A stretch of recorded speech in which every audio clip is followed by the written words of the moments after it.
Бисмилла, қалдарыңыз қалай? Мен бүгін құрмадан пирог жасайтын боламын. Ең алдымен бізге бірінші сортты жұмыртқа қажет болады. Жұмыртқаны жақсылап осылай араластырып аламын алдымен.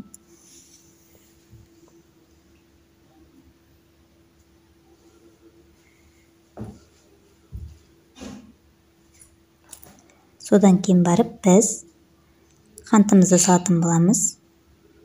Осылай граммен өлшеп саласыздар.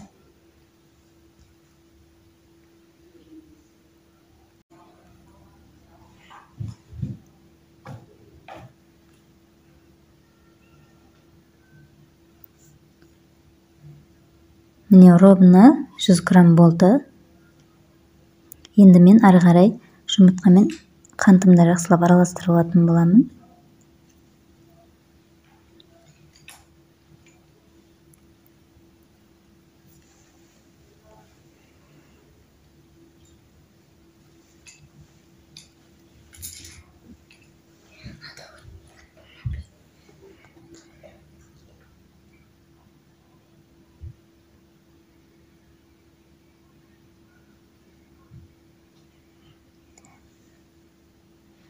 Осындай біркелкі масса болғанша араластырып аласыздар.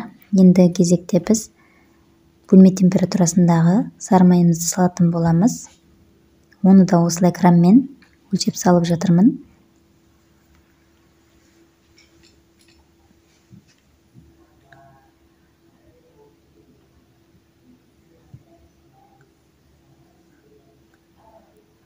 Дәл осы видеодағыдай пирог жасасаңыз, сіздің пирогыңыз өте керемет болып шығады.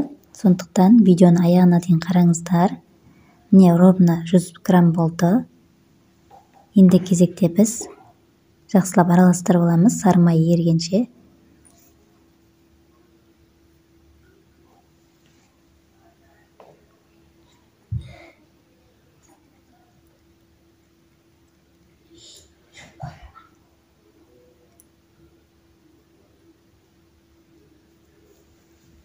Енді кезекте біз ұнымызды салатын боламыз. Менің ұным електен өткізілген, сондықтан сіздер де електен өткізіп салыңыздар. Ұнның үстіне мен разрыхлителді салып жіберемін. Біздің ұнымыз 200 грамм болды. Енді разрыхлитель мен бір шай қасықпен салатын боламын. Ұн мен разрыхлительді үстіне тұрып жақсылап бірінші араластырып аламыз да, сосын ары қарай барлығын жақсылап араластырып аламыз.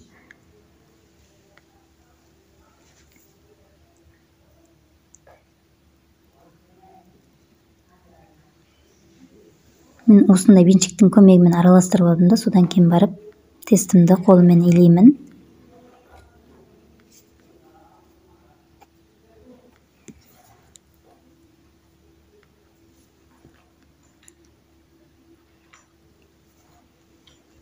Міне менің тестім дайын болып қалды. Өте қатты да емес, жұмсақ та емес болды. Енді осыны мен холодильникке 30 минут аралығында салып аламын.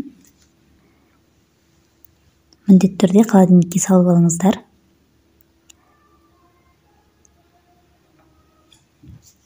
Міне 30 минут болды. Енді біз өзінің формасына жақсылап орналастыратын боламыз.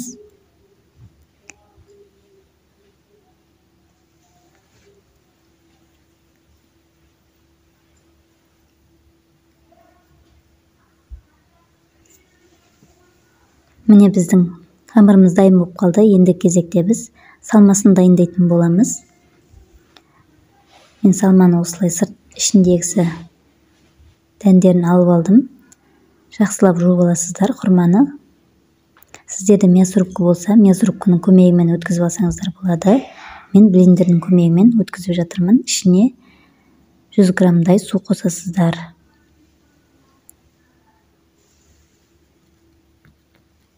Енді осыны мен блендермен жақсылап езіп алатын боламын.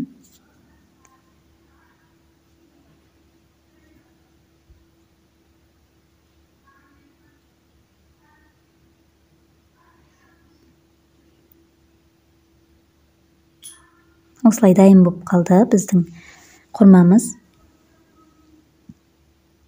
Енді кезекте біз тестіміздің үстіне құятын боламыз.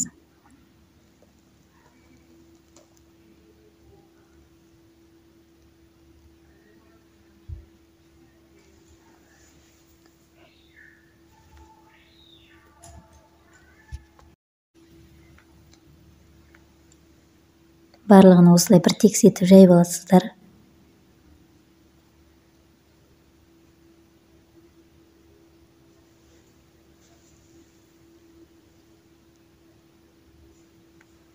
Айта кететін жайт, қыздар, салмасына ешқандай қант қоспайсыздар, өйткені біздің құрмамыз өте қатты тәтті болғандықтан біз қант қоспаймыз. Қант қоспайсыздар сіздерде. Енді кезекті осы пирогымызды қызып тұрған пеште 180 градуста 30 минут аралығында пісіріп аламын. Содан кейін барып біз шоколадын құятын боламыз. Осылай бір тексетіп жағып шықтым. Осылай болды. Енді кезекте біз үстіне құятын шоколадымызды дайындайтын боламыз. Шоколадты мен паровой баняда ертіп алатын боламын. Шоколад сосын үстіне 15-16 граммдай сүт құятын боламын. Жақсылап ертіп аламын. Қандай шоколад болса да бола береді, өзіңізге байланысты ол.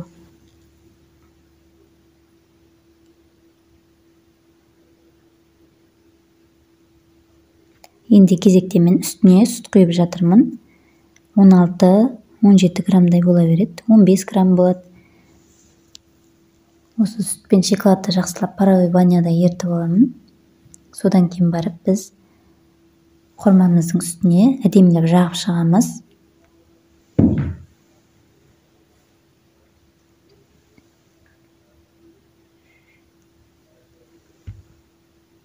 Айта кететін жайт, біздің құрмамыз пирогымыз 180 градуста 30 минут аралығында пісіп шықты. Содан кейін барып осылай шоколадын құясыздар. Содан кейін біз холодильникке 1 сағатқа қойып шоколадымызды қатырып аламыз. Содан кейін барып кесіп жей берсеңіздер болады.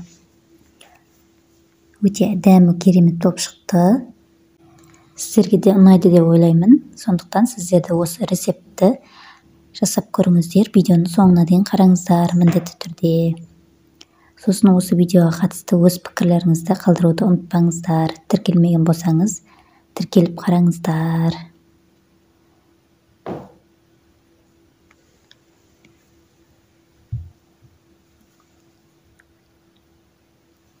Және де басқа пирогтардың рецептілері менің каналымда бар. Менің каналыма өтіп қараңыздар. Міне дайын болып қалды. Енді үстіне біз әртүрлі орехтарды сала беруге болады. Мен осындай орехты салатын боламын. Өте дәмі керемет болып шығады.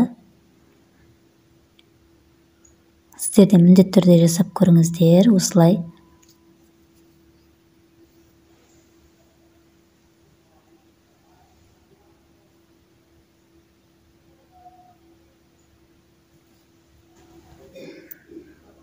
Міне дайын болды. Енді холодильникке жіберемін.